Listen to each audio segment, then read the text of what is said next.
সুপ্রিয় শিক্ষার্থীরা, আজকে আমরা শিল্প ও সংস্কৃতির সপ্তম শ্রেণীর এই প্রশ্নের সেটটা নিয়ে আলোচনা করব। তো তোমরা অবশ্যই এটা প্র্যাকটিস পারপাস প্রশ্ন হিসেবে প্র্যাকটিস করবা, ঠিক আছে? তোমরা বার্ষিক পরীক্ষার জন্য কতটুকু প্রস্তুত তা যাচাই করে নিবে। তত্ত্বীয় অংশ অর্থাৎ রিটেন পার্ট হচ্ছে 65 নম্বর। এক কথায় উত্তর আসবে 15টি, এক করে 15 নম্বর। তো এখানে দেখো প্রশ্নগুলো কিন্তু একদম ক্লিয়ারলি বোঝাচ্ছে। তোমাদের কাজ হলো কয়টা পারতেছো এইগুলো থেকে সেগুলো যাচাই করে নেওয়া, আর যেগুলো পারবা না সেগুলো গাইড বা বই থেকে কালেক্ট করে পড়ে ফেলবা। সংক্ষিপ্ত উত্তর প্রশ্ন আসবে 4টি, প্রত্যেকটার মান 5 করে 20 নম্বর। তো এখানে দেখো তাল, লয় ও মাত্রা বলতে কি বোঝায়, আলপনা কি, তারপর বাঁশ বেতের শিল্পকর্ম সম্পর্কে যা জানো লেখো, প্রাকৃতিক বিপর্যয় কি। তো এগুলো কিন্তু আবার নোট করতে যেও না, নোট করে দেখা যাবে কি টাইম ওয়েস্ট হবে। তোমরা জাস্ট কয়টা পারতেছো তা যাচাই করে নাও, আর যেগুলো পারবে না সেগুলো বই বা গাইড থেকে বের করে পড়ে ফেলবা।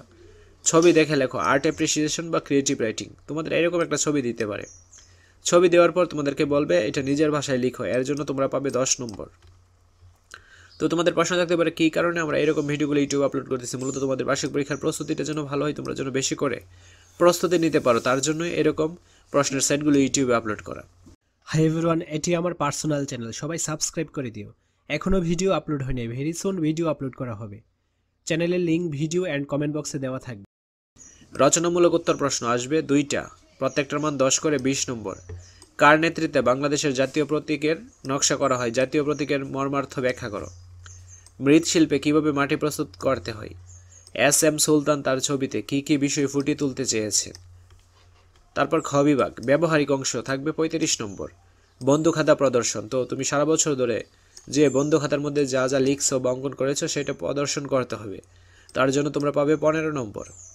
যে কোনো একটি কাজ বা কার্যক্রম করে দেখাও, তো এর জন্য বরাদ্দ হচ্ছে 20 নম্বর। যেমন হতে পারে শিল্পী, গীতিকার ও সুরকারের নাম উল্লেখ সহ মুক্তিযুদ্ধ ভিত্তিক গানগুলোর একটি তালিকা তৈরি করো, অথবা তোমার এলাকার শিল্পী ভিত্তিক পেশার তালিকার মধ্য থেকে বাছাই করে সেই পেশাগুলোকে নিয়ে কিছুটা গভীরভাবে ভাববার চেষ্টা করো, যাতে শিল্পী ও জীবিকা নির্বাহের সহায়ক হয় এবং সেই পেশাগুলো যে মর্যাদাপূর্ণ কাজ তা উপলব্ধি করে লেখো।